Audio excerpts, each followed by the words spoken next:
जहां ये बंधन भ्रमात्मक हटा तो परमानंद की बाढ़ आ जाएगी। आप भावना भी नहीं कर सकते, संसारिक शब्दों में कल्पना भी नहीं कर सकते कि परमानंद सुख कैसा होता है, क्योंकि जितनी भी रची हुई सृष्टि वो ब्रह्मा के द्वारा रची हुई है। ब्रह्मा के द्वारा रची हुई संपूर्ण सृष्टि त्रिगुणात्मिका माया है। यहां परमानंद की कहीं कोई अनुभूति की बात ही नहीं है। जब तक विषयानंद का त्याग नहीं होगा तब तक परमानंद की अनुभूति नहीं होगी। जब तक ज्ञान नहीं होगा तब तक विषयानंद का त्याग नहीं होगा, या प्रेम नहीं होगा तब तक विषयानंद का त्याग नहीं होगा। बड़ा कठिन है मन और इंद्रियों को प्रभु में लगाना। बातें बना लेना, प्रवचन कर लेना, प्रवचन सुन लेना, वाहवाही इकट्ठा कर लेना, खूब धन एकत्रित कर लेना, खूब नाना प्रकार के भोगों को भोगना, ये कोई खास बात नहीं है। ये स्वाप्निक है, ये एक अच्छा स्वप्न है, लेकिन जब जगेंगे तो खाली हाथ होंगे। स्वप्न का कोई भी वैभव, भोग, सामग्री, परिवार जागृत होने पर कुछ नहीं होता, कुछ नहीं, 100% झूठा।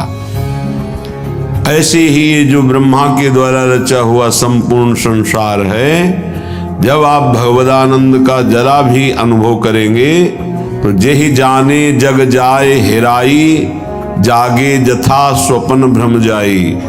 जिस परमात्म तत्व को जान लेने के बाद संसार ऐसे गायब हो जाता है जैसे स्वप्न में नाना प्रकार के पदार्थ, अनुकूल प्रतिकूल, व्यक्ति अनुकूल प्रतिकूल देखा, पर जब जगे तो कुछ नहीं था। उमा कहूं मैं अनुभव अपना, सत हरि भजन जगत सब सपना। ये स्वाप्निक पूरा का पूरा जितना ब्रह्मा ने रचाया, आ ब्रह्म स्तंभ पर्यंतम सर्वम मायामयम जगत, सत्यम सत्यम पुनः सत्यम हरेर्नामयु केवलम। तिनके से लेकर ब्रह्मलोक तक जितना कुछ है ये सब जादू का तमाशा है, माया है। आ ब्रह्म भुनान लोकान पुनरावर्तिनो अर्जुन, हे अर्जुन इसमें मत फंसो। ये सब बार बार जन्म मरण का चक्र बढ़ाने वाले हैं, मिटाने वाले नहीं हैं। यहां से लेकर ब्रह्मलोक तक एकमात्र सच्चिदानंद में वृत्ति लगा दे, चाहे गृहस्थ हो या विरक्त हो, अपने अपने धर्म का पालन करते हुए वृत्ति को नाम में लगाना है, नाम में जीवन करना है।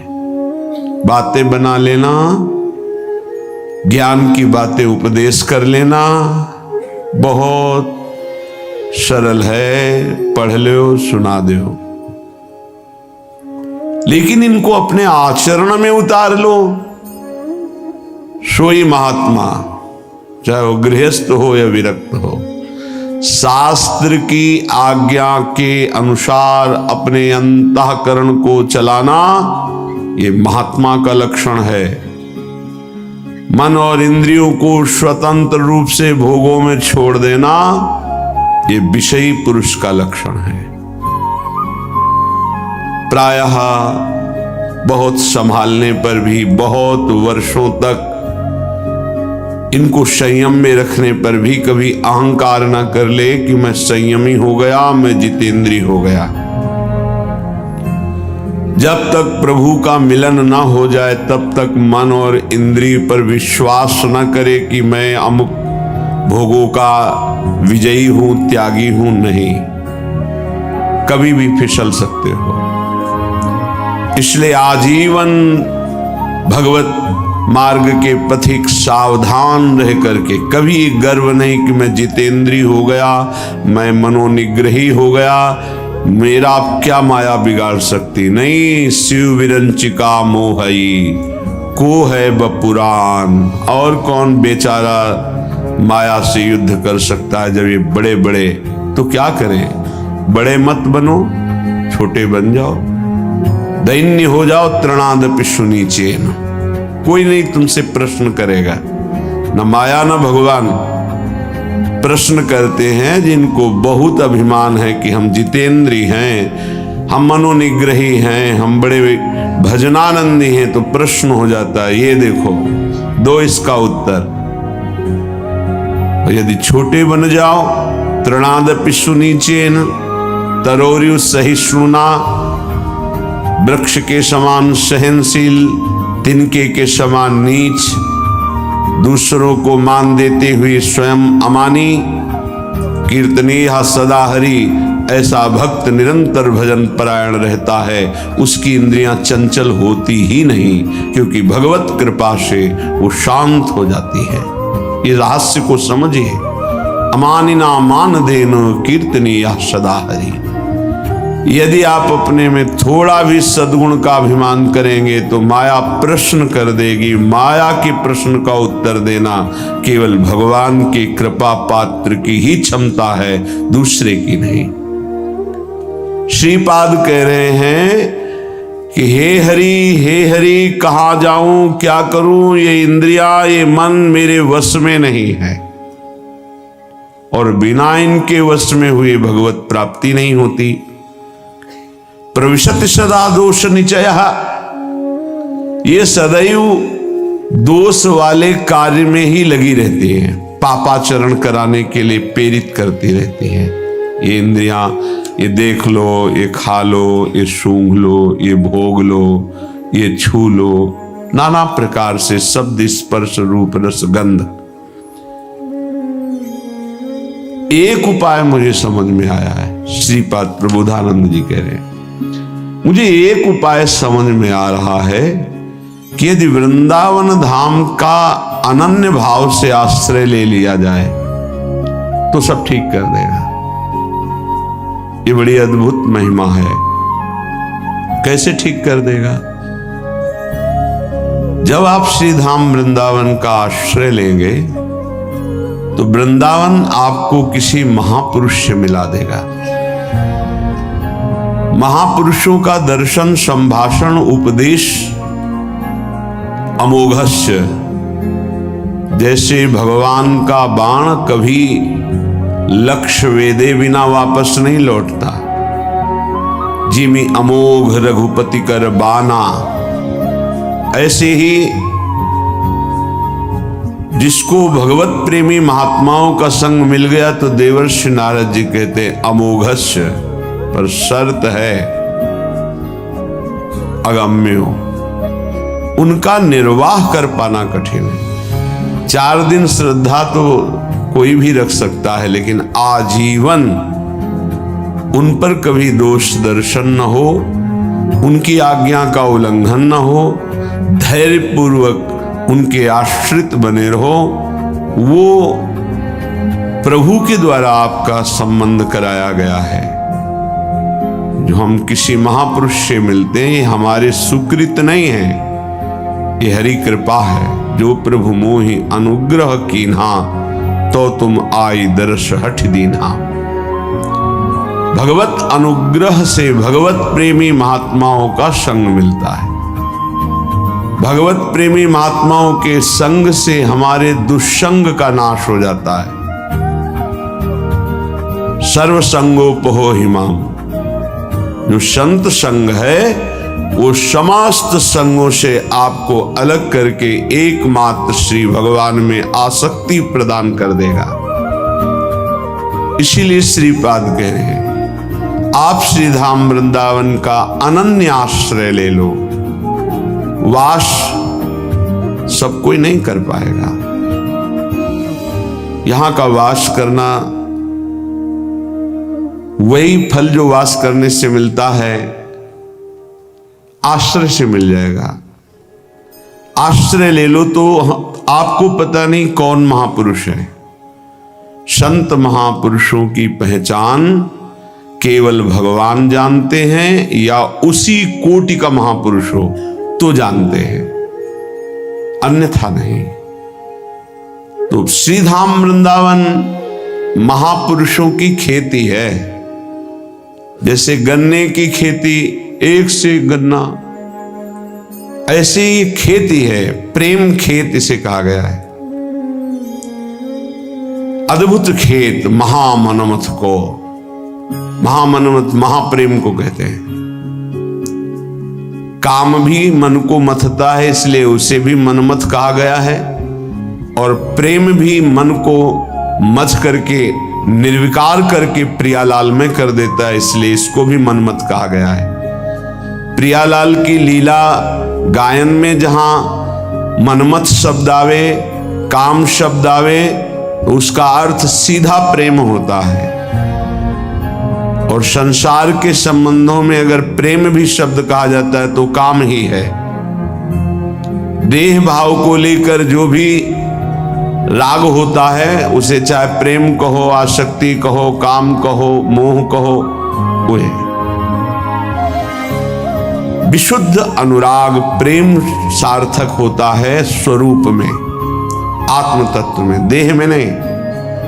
आत्माओं की परम आत्मा जिसे परमात्मा कहते हैं, ईश्वरों के परम ईश्वर जिन्हें कहते हैं, वो हमारे प्रभु नित्य बिहारी श्री लालजू महाराज हैं। उपासक को जब साधु संग मिले तो समझ ले हमारे इस संसार चक्र का अंतिम जन्म है, इसीलिए भगवान ने कृपा करके हमें साधु समागम दिया है। अध्यात्म का प्रभाव तभी पड़ता है जब ना अर्थ लिया जाए और ना अर्थ दिया जाए। अर्थ लेने की भावना से अध्यात्म का उपदेश देने पर रंग नहीं चढ़ेगा, और अर्थ देकर के अब अध्यात्म सुनने से अर्थ की प्रधानता होने के कारण, रजोगुणी वृत्ति होने के कारण, दैन्यता ना होने के कारण वो उपदेश को ग्रहण नहीं कर पाएगा। जिसके हृदय में केवल भगवत प्राप्ति लक्ष्य है, केवल भगवदानंद लक्ष्य है, उसी लक्ष्य को रख करके चर्चा की जाए। और केवल भगवत कृपा है इसलिए मुझे साधु संग मिला, सुनने को मिला, ये भाव रखा जाए तो कथन और श्रवण से निश्चित भगवत प्राप्ति का मार्ग प्रकाशित हो जाएगा। जब तक भगवदानंद के सिवा और कोई आकांक्षा अंदर रखी जाती है तो उसे कपट कहते हैं। यदि कपट रख करके अध्यात्म की चर्चा की जाए तो उसका कोई प्रभाव न कथन करने वाले पे पड़ता है, न श्रवण करने वाले पे पड़ता है। चौथी भगति मम गुणगन करई कपट तजी गान। ये जो भगवत चर्चा है, स्वांता सुखाय तुलसी रघुनाथ गाथा, ये आत्म सुख के लिए गान की जा रही है। मान प्रतिष्ठा यश कीर्ति रुपया पैसा भोग सामग्री प्रणाम नमस्कार वाहवाही, ये सब इसका लक्ष्य नहीं। अगर ये लक्ष्य है तो प्रभाव नहीं पड़ेगा, न कथन से न श्रवण से। यदि भगवद आनंद लक्ष्य है तो श्रवण सुनत प्रापक रति राधा पद अम्बुज सुकुमार। सुनने मात्र से प्रियालाल के चरणों की प्रीति हृदय में प्रकाशित हो जाएगी। गावत श्रवणन सुनत सुखाकर विश्व दुरित दवनी। गायन करने से, श्रवण करने मात्र से संपूर्ण विश्व के पाप नष्ट हो जाएंगे। कोई भी कहीं भी हो, यदि वो कान में भगवत चर्चा सुन ले तो श्रवण द्वार जाकर हृदय के संपूर्ण मलिनताओं का, पापों का ये शब्द नाश कर देंगे। क्योंकि निष्काम निर्विकार चिदानंद भाव की प्राप्ति के लिए लक्ष्य करके जब चर्चा होती है तो उसमें अद्भुत सामर्थ्य होती है। इसीलिए श्रीपाद कह रहे आप वृंदावन आ जाओ, एक दिन के लिए ही आ जाओ, इस रज में बैठकर चर्चा सुनो, तुम्हारे हृदय में निश्चित कोई न कोई शब्द अपना अधिकार कर लेगा।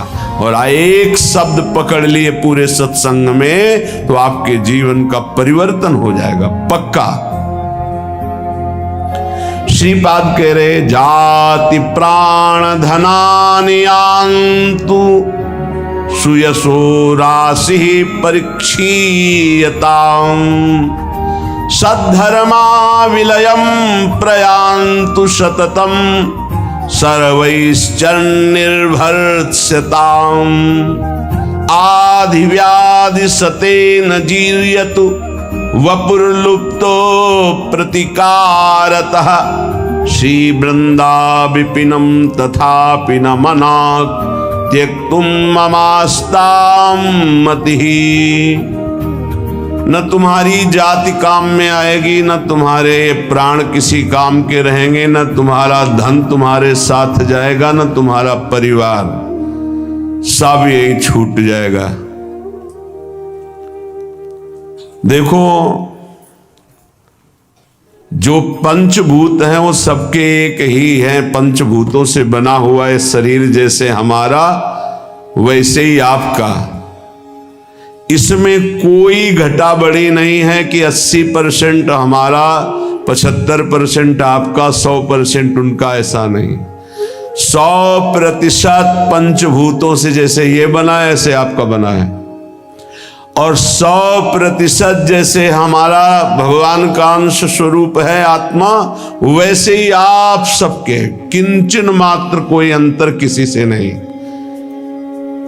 ये जो विविध प्रकार के धर्म, लोक धर्मों की व्यवस्था की गई है, वो भगवत प्राप्ति के लिए की गई है। एक दूसरे पर घृणा, नफरत, लड़ाई झगड़ा, ऊंच नीच, इसके लिए नहीं की गई। एक लोक धर्म है। पर जब आप भागवत धर्म में स्थित होने की बात सोचेंगे तो तेज लोक धर्मान, श्री भगवान ने ही संपूर्ण सृष्टि की रचना की ब्रह्मा जी के रूप में। उन्होंने सारी व्यवस्था की युग धर्म के अनुसार। वही भगवान श्री राम जो हरि हैं, जिनके नाभि कमल से ब्रह्मा प्रकट हुए, सबरी जी के सामने बैठे कुश की चटाई पर, बड़े बड़े योगियों के द्वारा पावन किए हुए हृदय कमल में जिनका पधारना कठिन होता है, सबरी माई के सामने बैठे हुए। कौन है सबरी मैया? सब दंडकारण्य के ऋषि, बड़ा ऐसा मतंग ऋषि सबरी की भावना को पहचाना और अपने पास में कुटिया बनाई और कहा, बेटा तुम निश्चिंत होकर यहां भजन करो। ये बड़े बड़े ब्रह्म ऋषि जन क्यों नहीं समझ पाए सबरी जी को कि इतनी उच्च कोटि की महान भक्ता है? क्योंकि उन्हें अपने ब्रह्मणत्व का, अपने तप का, अपने साधन का ब्रह्मणत्व है। ये भगवान किसी की भी कुटिया में नहीं गए, किसी की तरफ देखा नहीं, उनकी तरफ देखा जो सबरी जी पर भाव रखते थे। तो उनसे पूछ लेते थे कि सबरी मैया का आश्रम किधर है। संभाषण कर लिया, देख लिया, आश्रम किसी के नहीं। और जो ऐसा सोचते थे कि मैं तो इतने 1000 वर्ष से तप कर रहा हूं, भगवान तो मेरे यहां आएंगे ही, भगवान ने देखा भी नहीं, संभाषण भी नहीं किया। आश्चर्य है, भगवान सबरी जी के सामने कुशासन में बैठे हुए। सबरी जी एक एक बेर भगवान को दे रही है, जो रोज भाव से चयन करती थी। भगवान उसे बखान बखान के पा रहे। फिर भगवान सबरी जी की स्तुति करते हैं। जो नवधा भक्ति है वो उपदेश नहीं, क्योंकि भगवान के सामने ही प्रेमाग्नि में शरीर को भस्म करके वो भगवत धाम जा रहे, तो उपदेश दिया जाता है जो आचरण करे। सबरी जी में तो संपूर्ण प्रेम लक्षणा भक्ति का प्रादुर्भाव हो चुका है, जो नवधा भक्ति के बाद होती है। भगवान ने उसमें कहा कि जाति पाति कुल कर्म बढ़ाई, ये सब मुझे ये कोई रिझा नहीं सकता। मैं अमुक हूं, मैं अमुक हूं, मैं मानो एक भगति कर नाता, एकमात्र मैं भक्ति का नाता मानता हूं, और वो किसी के अहोवत्सो पचतो गरीयान यज्ञभ्यागे वर्तते नाम तुभ्यम, वो चांडाल भी जगत पूजनी हो जाता है जिसकी जिभ्या पर भगवत नाम हो। जो भगवान का भक्त हो, चरणोदक लेकर पीना चाहिए, वो चाहे स्वपच हो, चांडाल हो, किसी भी कुल में जन्मा हो। और जो भगवान की भक्ति से विमुख है, वो कोई भी हो, वो इस सच्ची मानो वही स्पर्श करने योग्य नहीं है जो भगवान से विमुख है। और जो भगवान के सन्मुख है वही सर्व पूजनीय, सर्व वंदनीय है। ये केवल एक मर्यादा बनाई गई लोक व्यवहार के संचालन के लिए। सत्य वस्तु ये है कि जो ये शरीर है वही सांप के शरीर है, जो ये आत्मा है वही सांप की एक आत्मा है। इतना भी भेद नहीं, इतना भी अंतर नहीं है। जैसे छोटा भाई बड़े भाई के चरण छूता है तो वो महान नहीं हो गया है, वो नीच नहीं हो गया छोटा भाई, वो बड़ा महान नहीं हो गया। एक मर्यादा है लोक व्यवहार की। तत्वतः दोनों में एक ही आत्म तत्व है, दोनों के एक ही पांच भौतिक शरीर से निर्माण हुआ। ये जो जाति है, जो शरीर है, जो प्राण है, जो धन है, जो परिवार का संबंध है, ये केवल लोकवत है। एक ऐसे चंद दिनों में सब छूट जाएगा। ना ये पहले मिला था, ना ये बाद में रहेगा। ये बीच में कुछ समय के लिए, जिसे तुम बहुत लंबा समय समझते हो, 70 वर्ष 80 वर्ष, ये कुछ नहीं है। विचार करके देख लीजिएगा। श्रीपाद कह रहे ये सब नष्ट हो जाएगा, छूट जाएगा। जिस लिए आए हो खास बात उसको तुम भूल गए हो। तुम परम धर्म की प्राप्ति के लिए आए हो। सावई पुंसो परो धर्मो ये तो भक्ति अधोक्षजे। भगवान श्री कृष्ण चंद्रजू के चरणारविंद की प्रेम लक्षणा भक्ति नहीं मिली, जीवन का कोई लाभ आपने प्राप्त नहीं किया। यदि आपको भगवत नाम जप, भगवत लीला गुणानुवाद, भगवत धाम आश्रयवास, भगवत प्रेमी महात्माओं का संग मिल गया तो अब आपके कल्याण में, परम पद की प्राप्ति में कोई संशय नहीं। हां, थोड़ा धैर्य धारण कीजिए। यदि आपका कोई निरंतर तिरस्कार करे तो भी भजन को छोड़ना मत और भजन को खर्चा मत होने देना।